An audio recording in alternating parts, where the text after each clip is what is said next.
Welcome to the Kerry Barrett Show. I'm Kerry Barrett.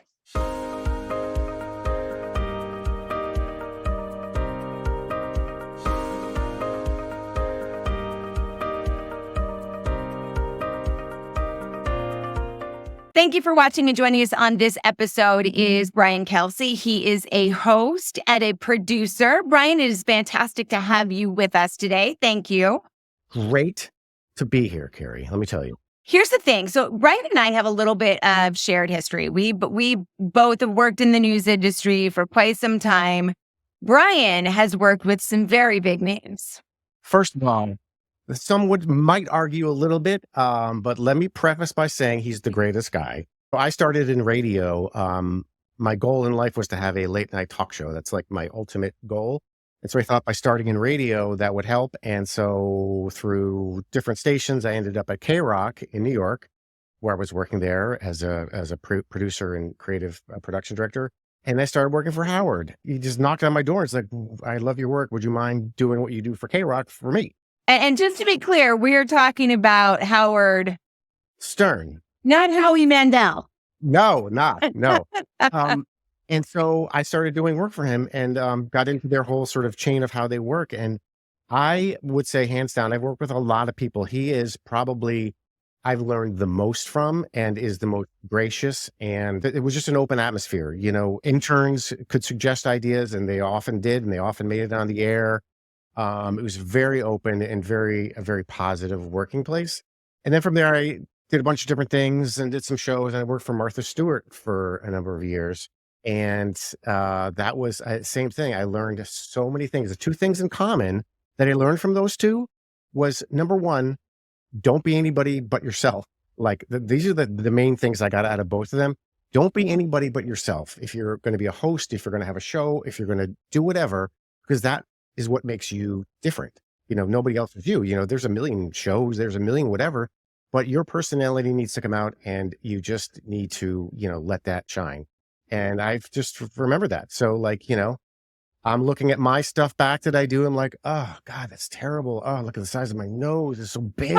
And it's like, wait, no, that's what you got to do.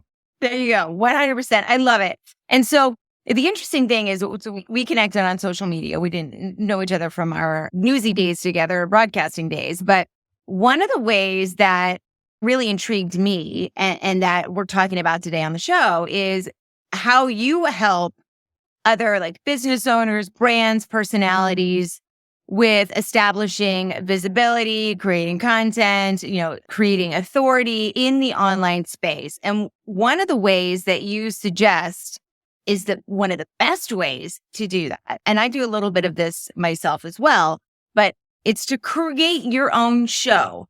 And now I haven't created my own show. I don't know the first thing about creating my own show. I host some other people's shows, but 100%. I mean, that is a great way to, set the agenda, control the narrative, put yourself out there on your own terms in the way that you want to. But oh my gosh, it sounds like a lot of legwork. So we're going to get to that.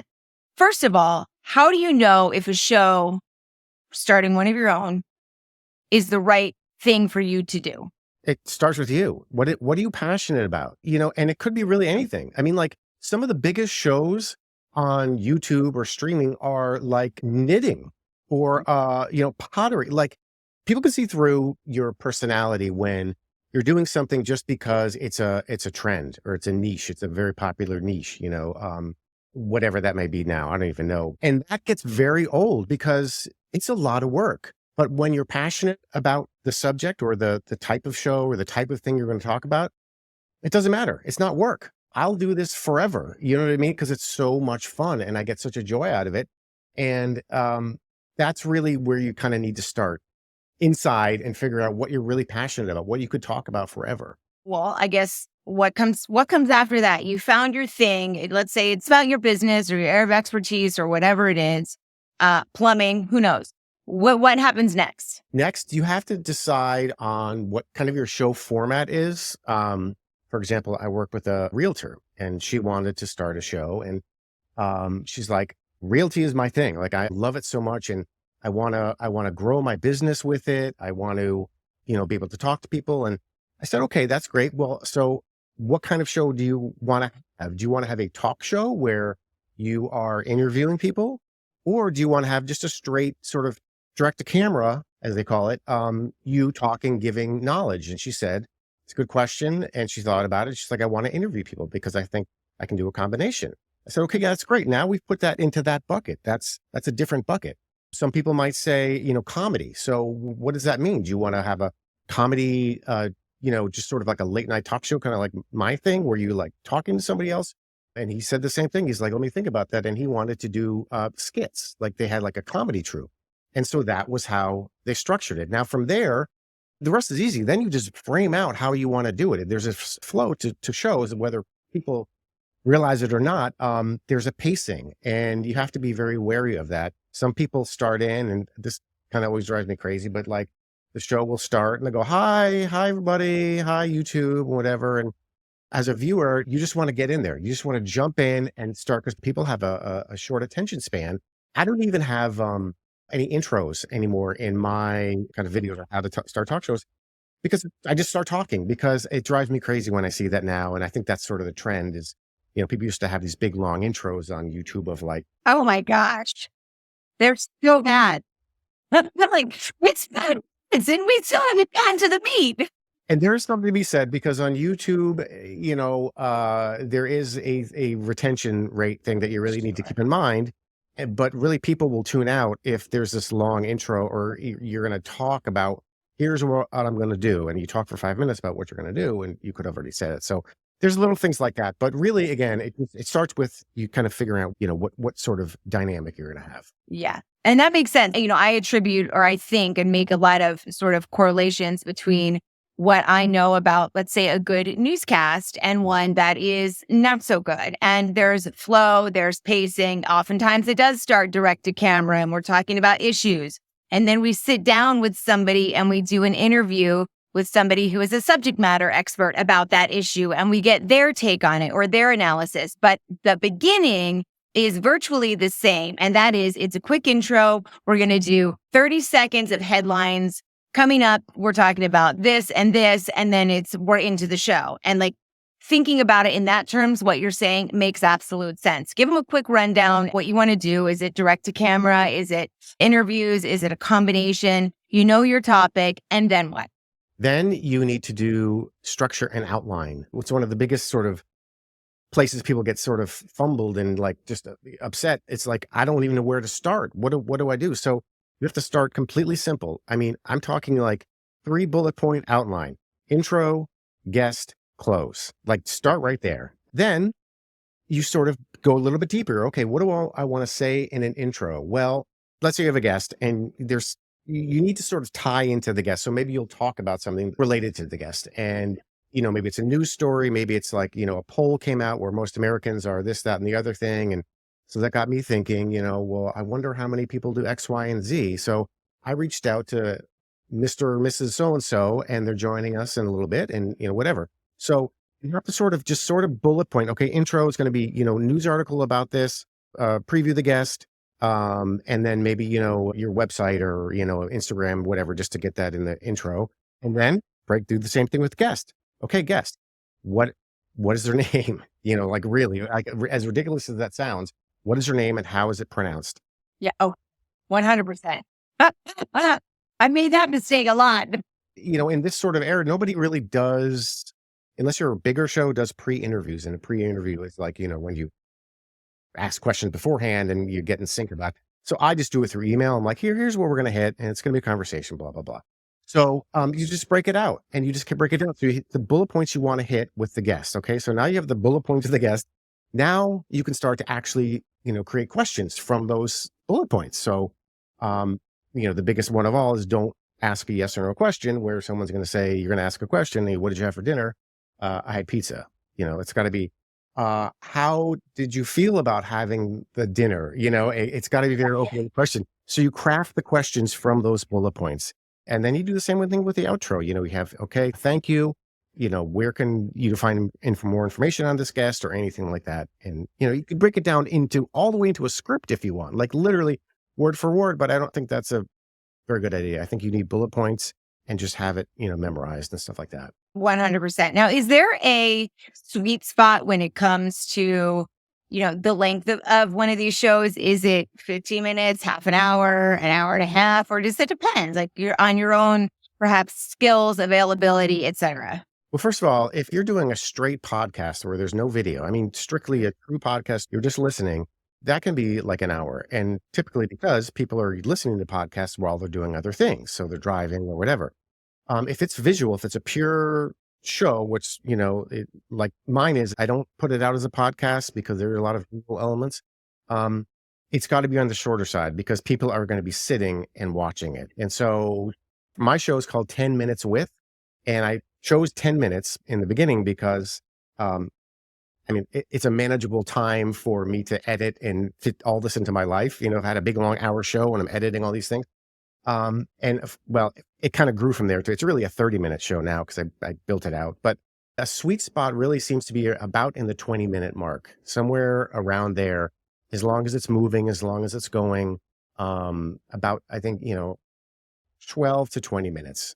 And, it depends. The beauty is like you can interview for a full hour as long as you want and chop it down, which is even better because now you have all this other content that's not on the show, but you can use that all over social media. So now you're teasing your stuff with these great things like never before seen clips, or here's a clip that you didn't see from the interview. So you've got all this other content to use. Use every single thing that you have. It's so funny because when I record this, there's usually some bloopers along the way, or when doing a solo podcast, if I don't have a guest that day, there's always a blooper. And I'm like, save that. Let's use that for the blooper reel. I mean, literally use everything. And it's okay to have a blooper reel. Be creative. You can make people giggle. And it also makes them feel comfortable with you. If you're trying to bring on guests who maybe are not, don't know you or don't know your style, or are worried sort of about a rat-a-tat-tat type of interview, letting them see who you are and that it's chill, man. I promise you. That's helpful. It's so helpful. And if it's someone in person, or even if it's on Zoom, it's your demeanor. Like you have a great demeanor. We got on beforehand. We're chit chatting. It was relaxed and fun.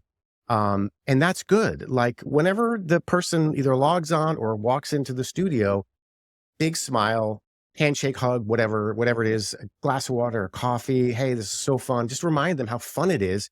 And that also, unless you're doing a live stream, we're filming it. We can cut. So don't worry about, talking too long or, what you want to redo a question because you weren't comfortable about it. Like that's totally fine. You got to, remind them of that stuff.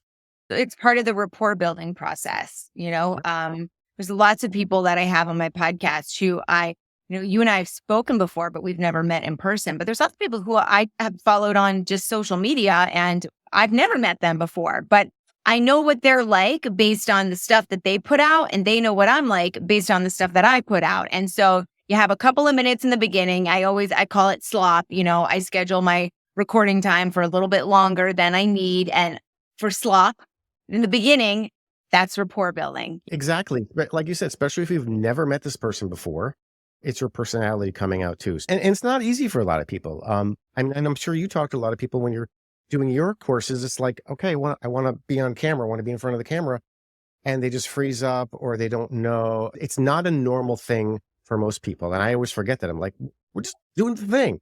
And, and so I have to keep remembering that, like, this is not, although now, of course, because of COVID, everybody is now on camera and most people don't know how to do it. You mentioned such a good thing, which is that like, we do understand that all of this, and by all of this, I mean, what the viewer and the listener can see, the light, the camera, the microphone, the other light, the lens, all this other stuff, the production and the levels that I see going underneath the screen right now.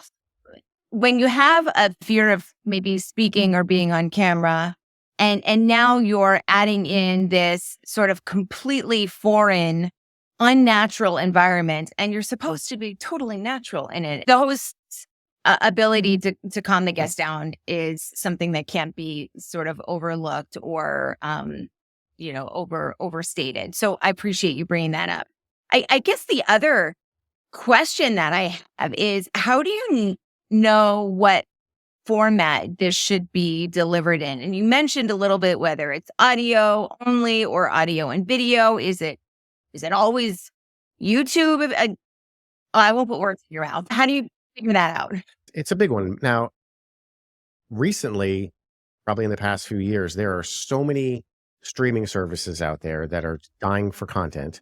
So the field has changed, but generally it's YouTube. And the reason I put my stuff on YouTube is some of the stuff you said before, which is, you have control of what you're putting out. And I've done other shows where I've been the host of them, and it's so out of my control about anything, how I do, how I look, how I sound, whatever, what the edit is and all that stuff. And you really have a very little say like in the whole production. So this way you have total control. And the biggest thing is you get feedback. I mean, people, they let you know. I mean, I get tons of stuff where it's like, hey, the audio was too loud on that. I'm like, oh, you're right. Or I like this or I didn't like this. And so you're talking directly to your audience. And another reason I'm just, using YouTube as an example is because, if you're going to get sponsors, let's say, because I think a lot of people want, to try to make money from this. Your audience size isn't so critical because the advertisers these days are realizing that, first of all, they can look at your channel and dive in and go deep and see how much interaction there is, how much, activity there is. And if they see a channel that has 1,000 subscribers, but it is like chock full of people wanting to know about you, what you do and what you buy and where do you buy your this and where do you get your like that, dedicated people, they would rather that because they know those people are going to buy a product, rather that than, 10,000 people who are just, there's no interaction, there's like one little comment or something like that. So those three things really, are kind of why I do it. But you still have to keep your eye out for streaming services. And the main thing is you should not be confined to one thing. You should be able to have it on YouTube. You should be able to be streaming on different streamers or what is it called? OTV or maybe it's OTT. Yeah. And you shouldn't be locked down to something. So that's one of the main things when you're kind of searching out there for those things. But that's really why I'm on YouTube. So you mentioned like the audio and that sort of stuff. I mean, I guess I'm sure there is some learning that comes along with this. Like, if you're going to try and do it yourself, you probably do need to know at least some basic video editing. So you can, I almost said idiot editing. Well, that's me. Idiot editor, yes. Video editing, is it, basic lighting. Talk a little bit about some of the things that people may need to be prepared to understand the basics of. Yeah. Well, really, it comes down to honestly this audio and lights are where you want to start. Cameras, if you have good lighting and really good sounding audio, you could use almost any camera. You could use your phone, you could use whatever. Phones are a little tricky because it's kind of a pain if, I know you can put it on like, silent or whatever, but if a text comes up or just anything, you don't have much control while you're by yourself recording. Yeah. But the beauty is that there's YouTube, and if you want to know anything about everything, you can go and find how to do stuff. But I mean, at the very basics, learning the basics of a camera, and people can pick and choose. A lot of people are like, I already have a camera and I'm willing to spend money on something else. And like, I don't want to edit. So I'm willing to spend a little money on having somebody edit for me. That's kind of a big thing. Or other people are like, I am going to pay somebody to do like marketing, social media, that sort of thing. Cause I want to edit, or you pick and choose. If it's all you, to me, it's easy, but it's about pacing. And having multiple cameras helps you with editing.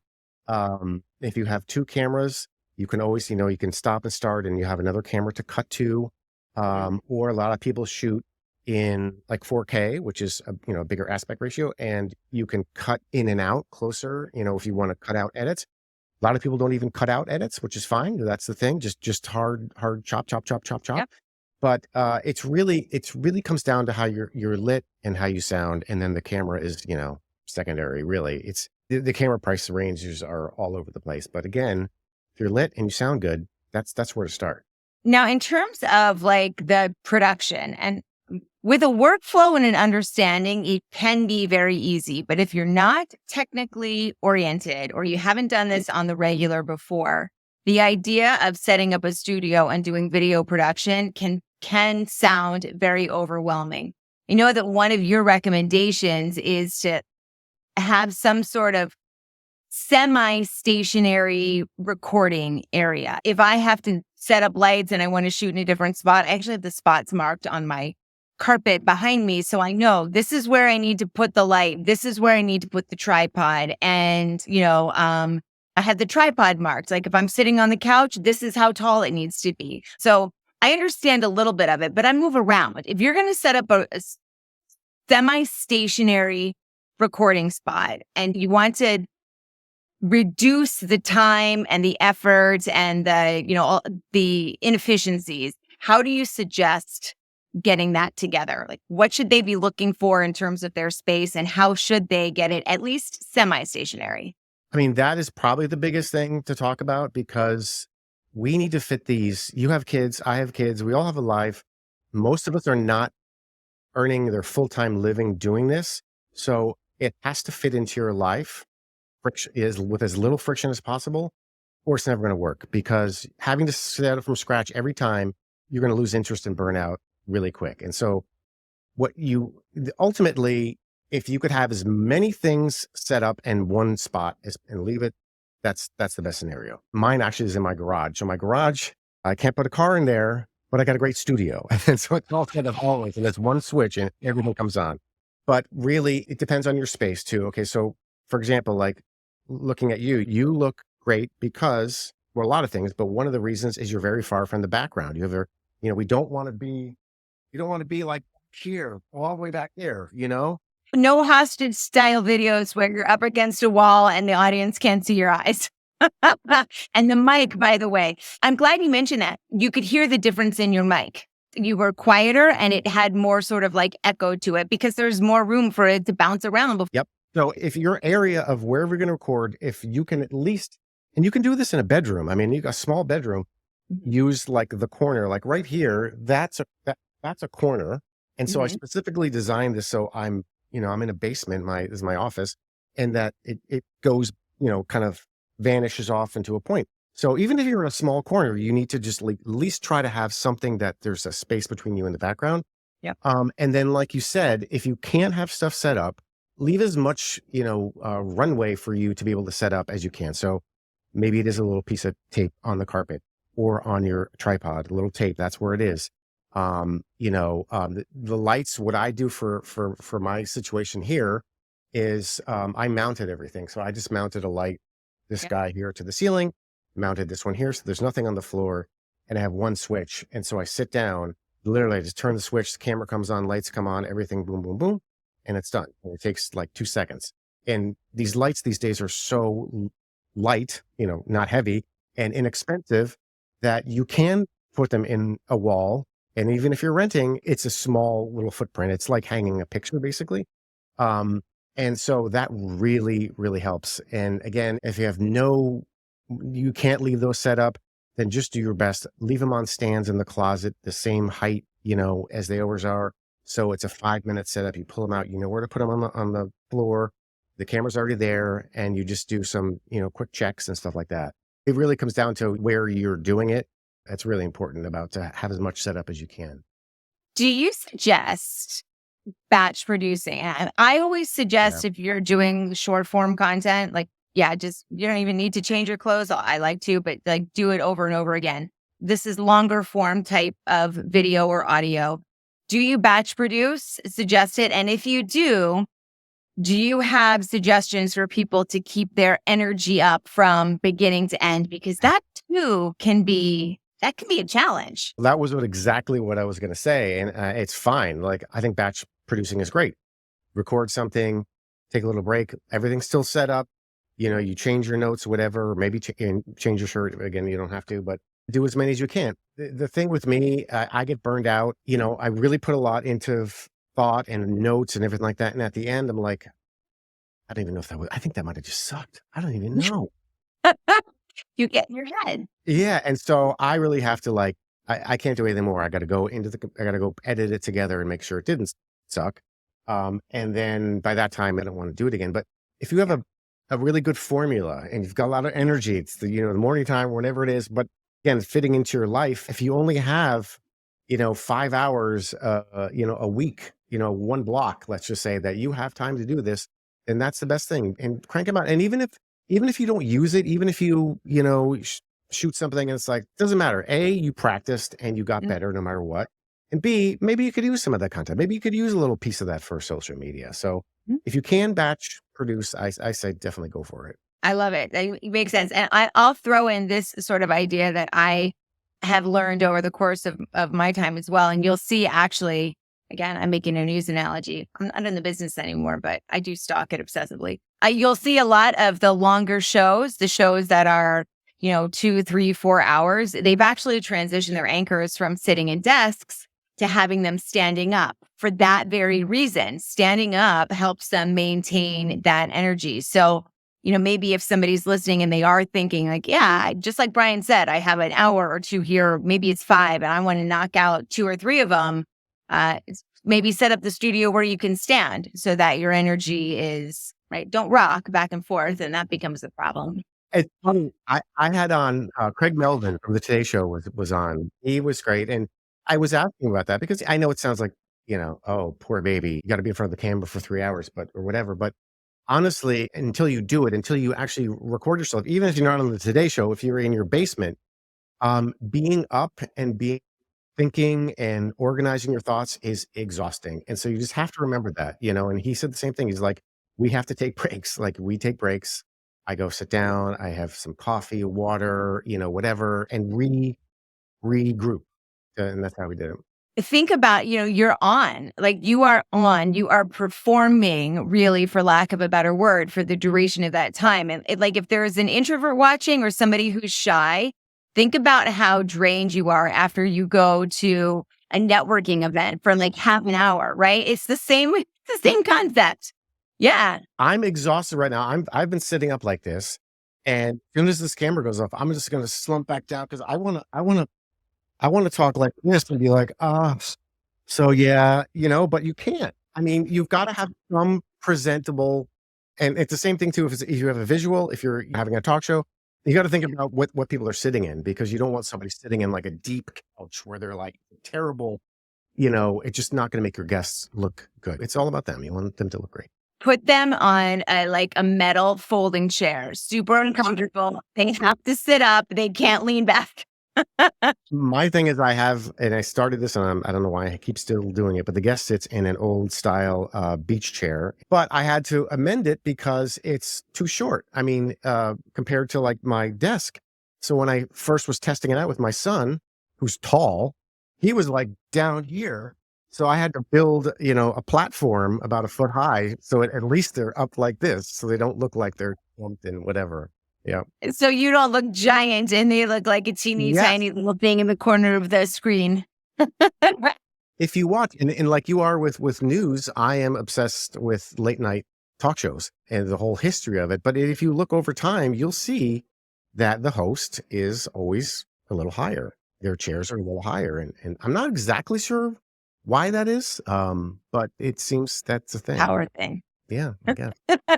Let me ask you this. So you mentioned the audience, and I started to think about how you figure out, I guess, really two things. How you figure out who your audience is so you know what you should be talking about. And then do you have a process for finding and pitching to guests that would be good for that audience? So I'll start with the process of getting guests. So for me, my getting guests is virtually impossible because I picked the hardest, worst thing to do, which is to try to have a well-known person, a celebrity, come to my garage in Connecticut, in suburban Connecticut, come here and sit in a beach chair, and they don't know me from anything. So I picked that. So, okay, great. For someone famous, there's something called IMDb, which is the Internet Media Database, I think it's called, or Movies and Data. And it's just a whole thing that shows actors and, what they've done, whatever. But if you pay extra, like the pro fee, it unlocks their contacts. Now, this is just public information. It's just easier to see it there. And so I have that. Click on that. I go down, and the one person you're looking for is their publicist, because that's the person that is going to be controlling their interviews, how they look, how they sound. That's your person. So it's a lot of that, and cold emailing, and 99.999%, uh, actually no, 99% don't write back. And I'm trying to do my math here, like half a percent write back and say no. And then but there's one or two that will say yes, and it's all in numbers, and that's all you need. And what I do too, I read the rejection letters on the show because there's so many of them, and it's just so funny. And don't ask, or who are you? And but like with with anything, it's Jimmy credibility. So Fallon's mean tweets. exactly, exactly. Well, once you get that first person, and even if it's not a celebrity, even if it's just you're in the healthcare industry and you're interviewing a orthopedic surgeon or something. Once you have one person, you now have a demo. Now you have something to show other guests. They don't need to know that that was your only guest or that was your first guest. They just need to know that, oh, this looks legit. This looks good. They're not going to embarrass me. They're not going to do whatever. They're very whatever. And that's all you need. Celebrities, that's one thing. And that's all, again, people and connections and stuff like that. But I always use LinkedIn for guests. You can find anybody you want on LinkedIn. You just have to find them. There are also lots of so many Facebook groups that are I think one's called like be a guest or whatever. There are people who are offering, I do this. I'd love to be your guest. I am an expert on this or whatever. Or just the opposite. There are Facebook groups where it's like, I'm looking for these types of guests. And so you just have to kind of put your eyes out there, but start with, if it's your first one, start with somebody maybe that you know. That's what I did. I happen to know a celebrity that lived in my town, and that was she did me a favor, and I used that as my calling card to sort of, keep ratcheting it up. I can sense that you'd forgotten. That's fine. That was super helpful. I appreciate you diving into all of those details. The second part of the question was, how do you figure out who your audience is so you know how to talk to them? Well, that kind of goes back to YouTube also, because the analytics are so good. I just recently, I haven't looked at my analytics at all, and I really don't. In terms of like subscribers, whatever, people are going to come, people are going to go. You cannot get wrapped up in that. But you do want to see which episodes or videos or whatever are popular and are sort of trending in your little world. But you can also look at the audience. So I looked at mine. This must have changed, but I saw that it was of all my subscribers, it's skewing men, like 45 to 65, which I had no idea, because the people who engage in the comments don't seem to be in that demographic. So I'm not really sure, but anyway, it's a good starting point. So now I'm like thinking like, okay, well, I got to think about maybe that's who I should, and the guests that have been on my show are generally older, I would say. So that might have something to do with it. So anyway, back to YouTube. That's one of the things. And you ask people, I put out polls on YouTube. I say, what do you guys want to see? Or what do you want me to talk about? Like, what are the things that, if you want to start a talk show, what are the main problems you're having? Or, what guests do you want to, have on or whatever, and that sort of thing. So you just ask. So many tools that are free and it's just crazy. It's crazy. You're right. Doesn't have to be any more complicated than that. I'm going to use it for good while I can, because it is quite efficient in some of these sort of data and research and compilation tasks that we have. Let me ask you sort of one final big question. I really want to underscore and explain the importance and the benefits of creating and starting a show, regardless of where it is hosted. Let's assume you are a business owner. What do they get? Why is this important? That's a great question. And the answer is you get a lot. You get instant promotion.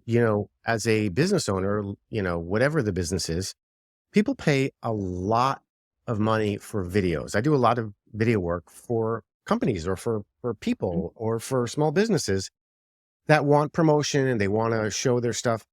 If you have your own show, that's just instant promotion that you can put out, that you're just promoting yourself. But, with a twist, you can't just get on and say, hey, I'm great, come by my houses or whatever. No, you need to give value. And that's, I think, what we all know. No one's going to, everyone wants value out of something, or maybe entertainment, depending on, what the niche is. Or both. Yeah, or both.